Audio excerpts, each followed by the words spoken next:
Hi friends, welcome back to പ്രവീസ് taste and travel. ഇന്ന് ഞാൻ വന്നിട്ടുള്ളത് ചെറുപയറും മൈദയൊക്കെ വെച്ചിട്ട് ചെയ്തെടുക്കാൻ പറ്റുന്ന ഒരു പലഹാരത്തിൻ്റെ റെസിപ്പി ആയിട്ടാണ്. അപ്പോൾ ഇത് നമുക്ക് സ്നാക്കായിട്ട് അല്ലെങ്കിൽ ബ്രേക്ക്ഫാസ്റ്റ് ആയിട്ടൊക്കെ കഴിക്കാൻ പറ്റിയ നല്ല ടേസ്റ്റി ആയിട്ടുള്ള ഒരു റെസിപ്പിയാണ്.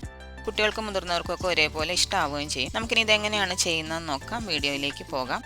അതിന് മുമ്പായിട്ട് നിങ്ങൾ ആരെങ്കിലും എൻ്റെ ചാനൽ ആദ്യമായിട്ടാണ് കാണുന്നതെങ്കിൽ ഒന്ന് സബ്സ്ക്രൈബ് ചെയ്ത് സപ്പോർട്ട് ചെയ്യണേ. കൂടെ വരുന്ന ബെല്ലൈക്കൺ പ്രസ് ചെയ്ത് ഓൾ എന്ന ഓപ്ഷൻ സെലക്ട് ചെയ്താലാണ് ഞാനിടുന്ന വീഡിയോസിൻ്റെ നോട്ടിഫിക്കേഷൻസ് ഒക്കെ നിങ്ങൾക്ക് ഉടനെ തന്നെ കിട്ടുള്ളൂ. അതേപോലെ തന്നെ വീഡിയോ കണ്ടുകൊണ്ടിരിക്കുന്ന സമയത്ത് ഇഷ്ടമാവുകയാണെന്നുണ്ടെങ്കിൽ ഒന്ന് ലൈക്ക് ചെയ്ത് ഷെയർ ചെയ്ത് സപ്പോർട്ട് ചെയ്യുക. അപ്പോൾ നമുക്കിനി ഇതെങ്ങനെയാണ് ചെയ്യുന്നതെന്ന് നോക്കാം. ഇതിന് വേണ്ടിയിട്ട് നമുക്ക് ആദ്യം ഒരു ശർക്കരപ്പാനി തയ്യാറാക്കണം. അതിനായിട്ട് ഞാനിപ്പോൾ 3 അച്ച് ശർക്കരയാണ് എടുത്തിട്ടുള്ളത്. അത് നമുക്ക് മധുരത്തിനനുസരിച്ചിട്ട് കൂട്ടി കുറച്ചൊക്കെ എടുക്കാവുന്നതാണ്. ഇനി ഇതൊന്ന് ഉരുക്കിയെടുക്കണം. പാകമൊന്നും നോക്കേണ്ട കാര്യമില്ല, ജസ്റ്റ് ഇതൊന്ന് ഉരുക്കിയെടുത്താൽ മതി. അരിച്ചെടുക്കാൻ വേണ്ടിയിട്ടാണ്. അപ്പോൾ അതിലേക്ക് ഒരു 1/4 കപ്പ് വെള്ളം ചേർത്ത് കൊടുക്കുക. ഇനി ഇത് നന്നായിട്ടൊന്ന് തിളപ്പിച്ചെടുക്കാം. ഈ ശർക്കര അച്ച് ഉപയോഗിച്ചത് കൊണ്ട് തന്നെ ഇതൊന്ന് ഉരുക്കി കിട്ടാൻ കുറച്ച് സമയം എടുക്കും. അതുകൊണ്ട് നമുക്കിതൊന്ന് തിളപ്പിക്കുന്നിടം വരെ വെയിറ്റ് ചെയ്യാം. ഇതിന് പകരം ശർക്കര പൊടി വേണമെങ്കിലും യൂസ് ചെയ്യാവുന്നതാണ്. അപ്പോൾ നമ്മൾ ഇതുപോലെ ഉരുക്കിയെടുക്കുകയാണെന്നുണ്ടെങ്കിൽ നമുക്കിത് അരിച്ചിട്ട് ഉപയോഗിക്കാൻ പറ്റും. അപ്പോൾ അഴുക്ക് പൊടിയൊക്കെ ഉള്ള ശർക്കര ആണെന്നുണ്ടെങ്കിൽ നമുക്കത് അരിച്ച് മാറ്റാൻ പറ്റും. അതിന് വേണ്ടിയിട്ടാണ് ഇതുപോലെ ഒന്ന് ഉരുക്കിയിട്ടെടുക്കുന്നത്. ഇപ്പോൾ ഇതാ ശർക്കരയൊക്കെ ഒന്ന് നന്നായിട്ട് ഉരുക്കി വന്നിട്ടുണ്ട്. ഇത്രയും മതിയാവും. ഈ സമയമാകുമ്പോൾ നമുക്ക് ഗ്യാസ് ഓഫ് ചെയ്യാം. ഇനി അടുത്തതിൻ്റെ ഫില്ലിങ് തയ്യാറാക്കാൻ വേണ്ടി ഗ്യാസിലേക്ക് വേറൊരു പാൻ വെച്ച് കൊടുക്കുക. അതിലേക്ക് നമ്മൾ ഇപ്പോൾ ഉരുക്കിയെടുത്ത ശർക്കരപ്പാനി അരിച്ചൊഴിക്കുക.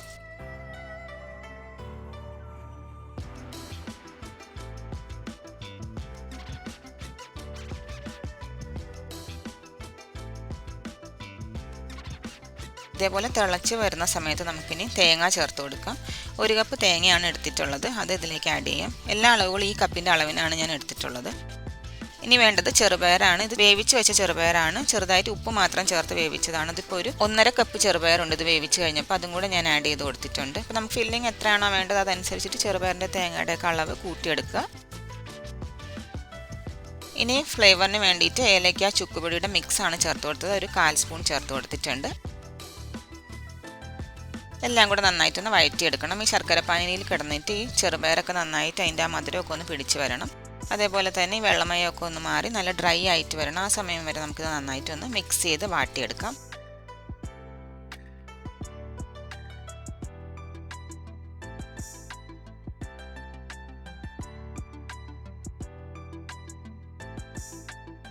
ഇപ്പോൾ ഇതാ ഫില്ലിംഗ് ഒക്കെ നന്നായിട്ട് മിക്സായി ഇത് ഡ്രൈ ആയിട്ട് വന്നിട്ടുണ്ട്. ഇത്രയും മതിയാവും. ഈ ഒരു പരുവാവുന്ന സമയത്ത് നമുക്ക് ഗ്യാസ് ഓഫ് ചെയ്യാം. അതിനുശേഷം ഇത് തണുക്കാനായിട്ട് നമുക്ക് വേറൊരു പാത്രത്തിലേക്ക് മാറ്റി വയ്ക്കാം. ഈ ഫില്ലിംഗ് നന്നായിട്ട് തണുത്തതിന് ശേഷം വേണം ഇത് യൂസ് ചെയ്യാൻ. അതിന് വേണ്ടിയിട്ട് ഇതേപോലെ പാത്രത്തിൽ ഇതൊന്ന് സ്പ്രെഡ് ചെയ്ത് കൊടുത്തതിന് ശേഷം ഇത് മാറ്റി വയ്ക്കാം.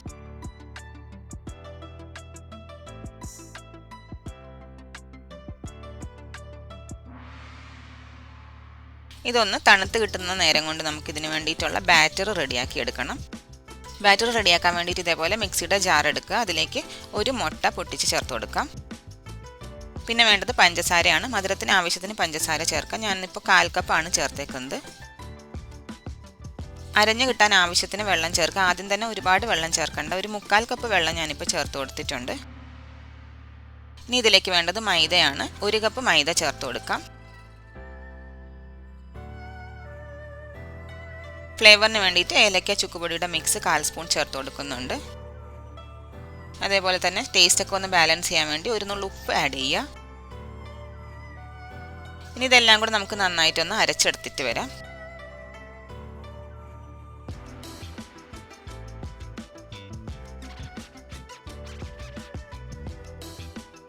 ഇപ്പോൾ ഇതാ ബാറ്റർ ഞാനിവിടെ അരച്ചെടുത്തിട്ടുണ്ട്. ഇനി നമുക്കിതൊരു ബൗളിലേക്ക് മാറ്റാം.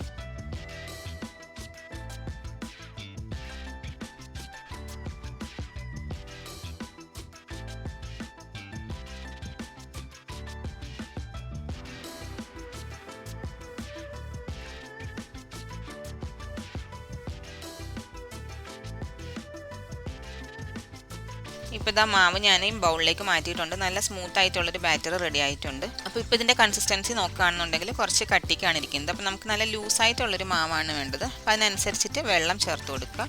ഒരുപാട് വെള്ളം ഒറ്റയടിക്ക് ചേർത്ത് കൊടുക്കരുത്. കുറേശ്ശെ ആയിട്ട് ഇതേപോലെ വെള്ളം ഒഴിച്ചൊന്ന് മിക്സ് ചെയ്ത് നോക്കുക. അപ്പോൾ ഞാനിപ്പോൾ മൊത്തം ഇതിലേക്ക് ഒരു 1/4 കപ്പ് വെള്ളം കൂടെയാണ് എക്സ്ട്രാ ആഡ് ചെയ്ത് കൊടുത്തിരിക്കുന്നത്. അപ്പോൾ നന്നായിട്ട് ഞാൻ മാവ് മിക്സ് ചെയ്തെടുത്തിട്ടുണ്ട്. ഈ ഒരു കൺസിസ്റ്റൻസിയിലാണ് മാവ് വേണ്ടത്. ദോശമാവിനെക്കാട്ടിൽ കുറച്ചും കൂടെ ലൂസായിട്ട് വേണം ഇതിരിക്കാനായിട്ട്. ഇനി നമ്മൾ കലക്കിയെടുക്കുന്ന സമയത്ത് അഥവാ ഒരുപാട് ലൂസായി പോവുകയാണെന്നുണ്ടെങ്കിൽ കുറച്ച് മൈദാപ്പൊടി ചേർത്തിട്ട് അത് അഡ്ജസ്റ്റ് ചെയ്തെടുക്കുക. ഇനി നമുക്കിതൊന്ന് ചുട്ടെടുക്കണം. അപ്പോൾ ഓരോ പ്രാവശ്യം നമ്മൾ ചുടുന്നതിന് മുമ്പായിട്ട് മാവ് നന്നായിട്ട് കലക്കി മിക്സ് ചെയ്തെടുക്കുക. അതിനുശേഷം പാൻ ചൂടായി വന്നപ്പോൾ അതിലേക്ക് നമുക്ക് 1 അല്ലെങ്കിൽ 1.25 തവി മാവ് ഒഴിച്ചു കൊടുക്കാം. ഇനി ഇങ്ങനെ ഒന്ന് ചുറ്റിച്ച് കൊടുക്കണം. ഇങ്ങനെ ചുറ്റിച്ച് കൊടുക്കാൻ പാകത്തിന് വേണം മാവിൻ്റെ കൺസിസ്റ്റൻസി ഇരിക്കാനായിട്ട്. അപ്പോൾ അതിനനുസരിച്ച് നമ്മൾ എടുക്കുന്ന മാവിൻ്റെ അളവിനനുസരിച്ചിട്ടൊക്കെ വെള്ളം ചേർത്ത് കൊടുക്കുക. പരത്തി എടുത്ത് കഴിയുമ്പോൾ എവിടെയെങ്കിലും ഇതേപോലെ ഗ്യാപ്പ് ഉണ്ടെങ്കിൽ ചെറുതായിട്ട് മാവ് വെച്ചതൊന്ന് ഫില്ല് ചെയ്ത് കൊടുക്കുക. ഗ്യാപ്പ് ഇല്ലാതെ ചുട്ടെടുക്കുന്നതാണ് നല്ലത്, കാരണം ഇതിൻ്റെ അകത്ത് നമുക്ക് ഫില്ലിങ് വെക്കാനുള്ളതാണ്. ഇതിപ്പോൾ തിരിച്ചിടേണ്ട കാര്യമില്ല, നേർത്ത മാവായതുകൊണ്ട് തന്നെ വേഗം വെന്ത് കിട്ടും. അപ്പോൾ അതായത് റെഡിയായി മേൽഭാഗമൊക്കെ ഒന്ന് ഡ്രൈ ആയി വന്ന സമയത്ത് നമുക്കിത് പാനിൽ നിന്ന് എടുത്ത് മാറ്റാം. ഇതേപോലെ ബാക്കിയിരിക്കുന്ന മാവ് മുഴുവനൊന്ന് ചുട്ടെടുക്കുക. ഓരോ തവണ ചുടുന്നതിന് മുമ്പ് മാവ് നന്നായിട്ട് കലക്കിയിട്ട് ഒഴിച്ചു കൊടുക്കുക. ഇപ്പം ഇതാ ഞാനിത് മുഴുവനും ഒന്ന് ചുട്ടെടുത്തിട്ടുണ്ട്. അതേപോലെ തന്നെ നമ്മുടെ ഫില്ലിങ്ങും ഇവിടെ തണുത്ത് വന്നിട്ടുണ്ട്. ഇനി ഇതൊന്ന് സെറ്റ് ചെയ്തിട്ടെടുക്കണം. ഇത് രണ്ടും ഒന്ന് മാറ്റി വെച്ചിട്ട് നമുക്ക് ഓരോ ദോശയായിട്ട് ഇതേപോലെ കൗണ്ടർ ടോപ്പിലേക്ക് വെച്ച് കൊടുക്കാം. ഒരു ദോശയ്ക്കകത്തേക്ക് നമുക്ക് ആവശ്യത്തിനനുസരിച്ചിട്ട് ഫില്ലിങ് വെച്ച് കൊടുക്കുക. 1 അല്ലെങ്കിൽ 1.25 സ്പൂൺ ഫില്ലിങ് മതിയാവും. അതൊക്കെ നമ്മുടെ ഇഷ്ടത്തിനനുസരിച്ചിട്ട് ചുട്ടെടുത്ത ദോശയുടെ വലുപ്പത്തിനനുസരിച്ചിട്ട് ഫില്ലിങ്ങിൻ്റെ അളവ് കൂട്ടോ കുറയ്ക്കുകയൊക്കെ ചെയ്യുക. ഫില്ലിങ് ഞാൻ വെച്ച് കൊടുത്തിട്ടുണ്ട്. അതിന് ശേഷം നമുക്കിത് കാണിച്ചിരിക്കുന്ന പോലെ ഒന്ന് മടക്കിയെടുക്കണം. ആദ്യം 2 സൈഡിൽ നിന്ന് ഇതൊന്ന് ഫോൾഡ് ചെയ്ത് കൊടുക്കുക. പിന്നെ ഇതേപോലെ മുകളിൽ നിന്നും താഴെ നിന്നും അങ്ങനെ ഫോൾഡ് ചെയ്തെടുക്കുക. ഇങ്ങനെ തന്നെ കയ്യിൽ വെച്ച് ചെറുതായിട്ടൊന്ന് പ്രസ് ചെയ്ത് കൊടുത്താൽ അത് ഒട്ടി കിട്ടിക്കോളും. ഇതിന് പ്രത്യേകിച്ച് ഇനി വെള്ളം അല്ലെങ്കിൽ മൈദയുടെ മാവ് ചേർത്തിട്ടൊന്നും ഒട്ടിച്ച് കൊടുക്കേണ്ട കാര്യമില്ല, അല്ലാതെ തന്നെ ഇത് ഒട്ടി കിട്ടും. അപ്പോൾ നമുക്കിതാ ഒരു ബോക്സ് ഇവിടെ റെഡി ആയിട്ടുണ്ട്. ഇതുപോലെ നമുക്ക് ബാക്കി ബോക്സുകളൊക്കെ ഒന്ന് റെഡി ആക്കിയിട്ടെടുക്കാം. ഇപ്പോൾ ഇതെല്ലാം ഇവിടെ റെഡി ആയിട്ടുണ്ട്. ഇങ്ങനെ തന്നെ കഴിക്കാൻ ഇത് നല്ല ടേസ്റ്റാണ്. ഇല്ലാന്നുണ്ടെങ്കിൽ ഒന്ന് ഷാലോ ഫ്രൈ ചെയ്ത് എടുത്താൽ കുറച്ചും കൂടെ ടേസ്റ്റ് കൂടും. അപ്പോൾ ഞാനിന്നിപ്പോൾ ഷാലോ ഫ്രൈ ചെയ്തെടുക്കുന്നുണ്ട്. അതിന് വേണ്ടിയിട്ട് പാൻ ചൂടായി വന്ന സമയത്ത് ഇതിലേക്ക് 1/4 സ്പൂൺ നെയ്യ് ഒഴിച്ചു കൊടുക്കുക. അതിനുശേഷം ഈ ബോക്സൊക്കെ ഇതിലേക്ക് വെച്ച് കൊടുക്കുക.